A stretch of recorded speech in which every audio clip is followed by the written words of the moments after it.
Continuamos con la lógica, que sería el tema segundo del curso de filosofía, y vamos a la parte tercera, donde vamos a entrar en la lógica del concepto. Acabamos de decir que la lógica tiene tres elementos fundamentales. El principal es el silogismo, que sería equivalente a un pensamiento deductivo, a un razonamiento deductivo. Pero el silogismo está hecho de juicios y a su vez los juicios están hechos de conceptos.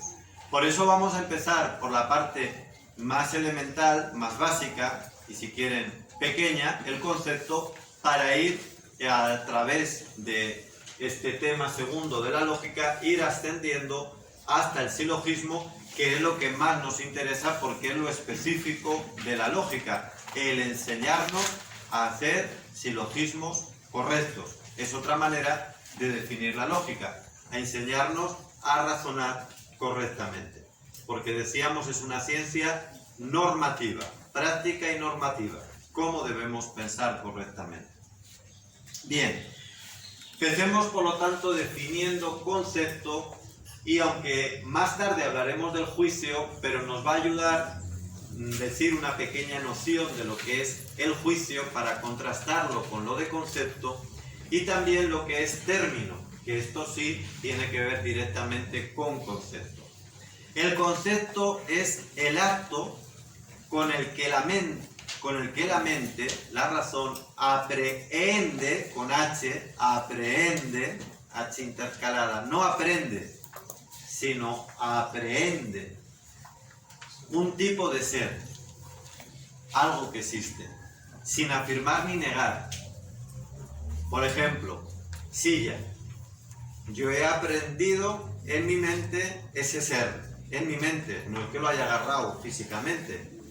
Aprehender, por cierto, significa etimológicamente capturar, cazar, agarrar algo, diríamos aquí, o coger. Y eso es lo que significa aprender. Entonces el concepto es que mi mente caza, toma algo, pero dentro de sí, no físicamente, insisto en ello. ¿Qué? Pues cualquier cosa, algo que exista, cualquier tipo de ser, sin afirmar ni negar. El afirmar o el negar es propio del juicio. Ahora solo estoy aprendiendo, no aprendiendo, aprehendiendo. Distingan estas dos palabras, porque aprender ya es otro proceso. Ahora solo estoy cazando ese ser, lo estoy cazando en mi mente, lo estoy metiendo dentro. Repito, persona, silla, mesa, vaso, lo estoy interiorizando. ¿Qué es el juicio? Pues el juicio es unir conceptos. La silla es verde, estoy uniendo silla con color. El vaso es mío, estoy relacionando un concepto con otro.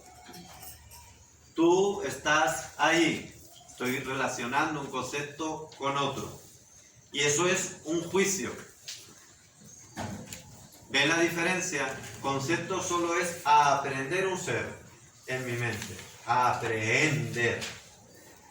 Juicio es relacionar dos conceptos. Los estoy vinculando, estoy haciendo un juicio, por lo tanto. El concepto por eso se llama simple aprehensión, porque capta sin juzgar.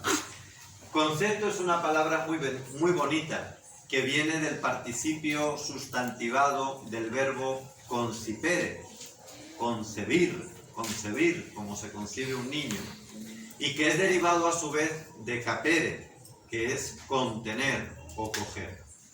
Otros sinónimos de concepto, hacer sinónimos también ayuda a la definición, lo vamos a ver más tarde, es la palabra idea. Idea viene de eideo, ver, porque aquello que el intelecto ve, eso es una idea, una silla, una idea. Y por eso es sinónimo de concepto. Concibo algo en mi interior, o lo veo, idea, o noción, es otro sinónimo, noción. ¿Por qué? Porque noción viene de nous. En griego nous es mente. porque eso que yo estoy aprehendiendo es un acto de mi mente. Y como es mi mente la que lo hace, por eso se llama noción, de nous. O también intención. Esta parece más complicada, pero también intención viene del latín tendere. Y tendere es apuntar hacia. Apuntar hacia. Porque cuando yo tengo un concepto, estoy tendiendo hacia él. Me estoy refiriendo hacia él. Hacia algo que existe, que es y que está fuera de mí. Y otra palabra ya mucho más profunda que también a veces se utiliza es palabra interior, verbum cordis o verbum mentis.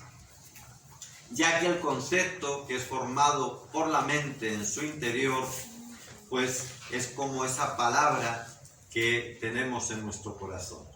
Así que aprehensión, idea, concepto, noción y hasta palabra interior son sinónimas en la lógica. Y en tercer lugar, ¿qué es el término? Pues el término es la expresión lingüística, cómo yo formulo a través de estos signos lingüísticos el concepto que tengo, la idea. Y la lógica estudia precisamente el concepto, pero en los términos. Es decir, no un concepto meramente abstracto, sino cómo expreso yo ese concepto en un término, en una palabra. En esto se va a centrar la lógica.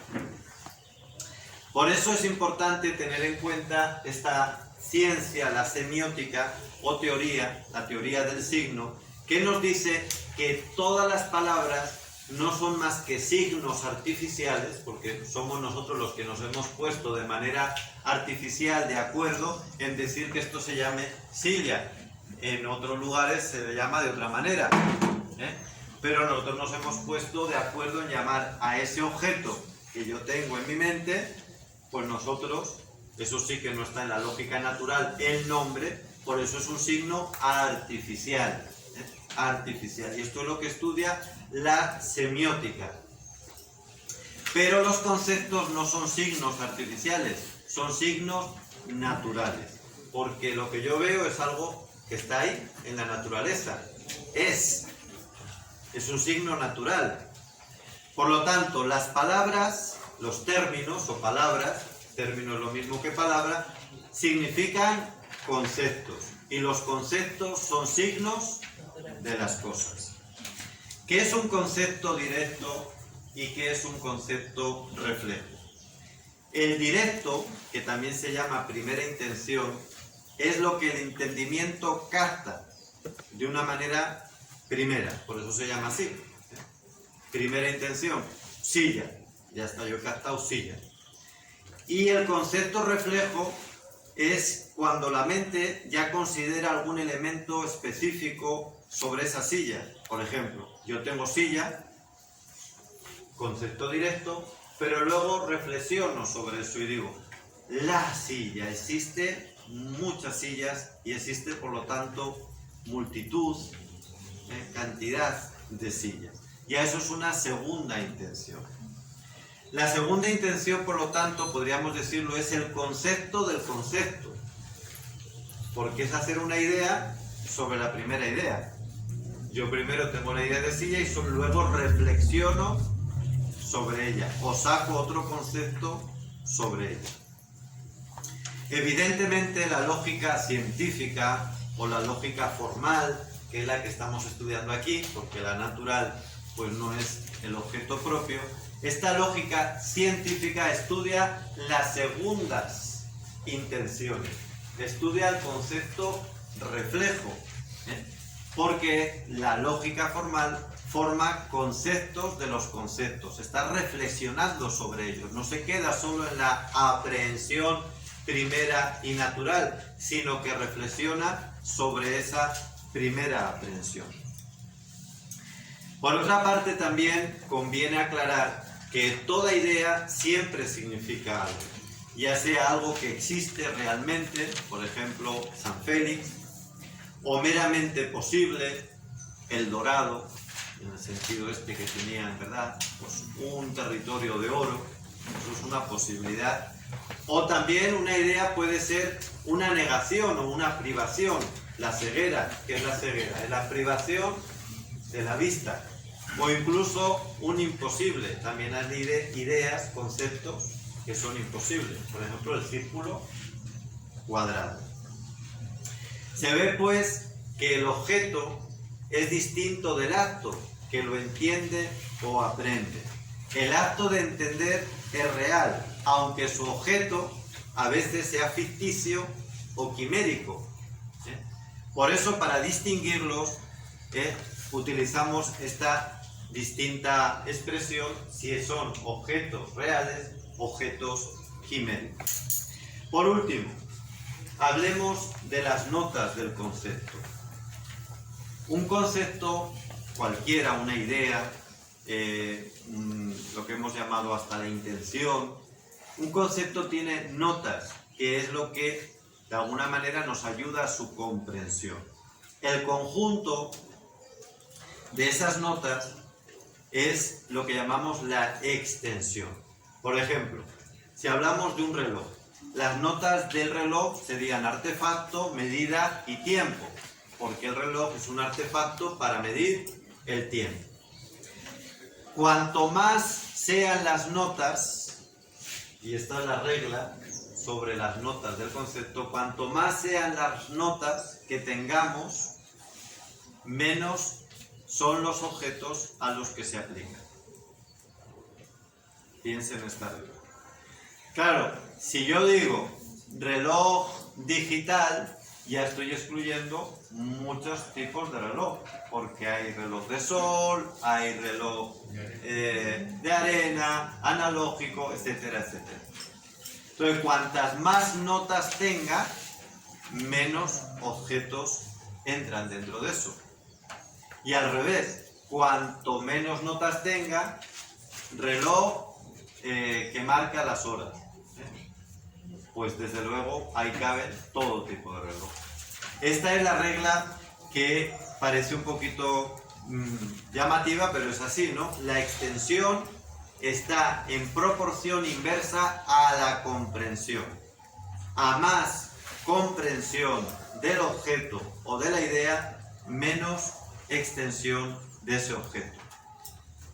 Y todo esto, en definitiva, nos tiene que llevar a darnos cuenta de que nuestro saber, aun siendo real, porque siempre el saber, vamos a ver a lo largo del curso, que hay filosofías que plantean que el saber es ideal, que no existe conexión con lo real, sino meramente subjetivo.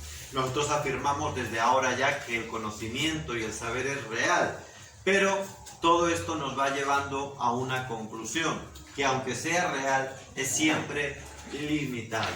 Y esto nos tiene que llevar, pues, a la humildad. Porque, como decía Santo Tomás de Aquino, la esencia de las cosas nos es desconocida. Y por eso, pues, tenemos que ser muy humildes en el acercamiento al conocimiento de las cosas. Y esto, por supuesto, sin caer en el escepticismo. Hasta aquí esta tercera parte.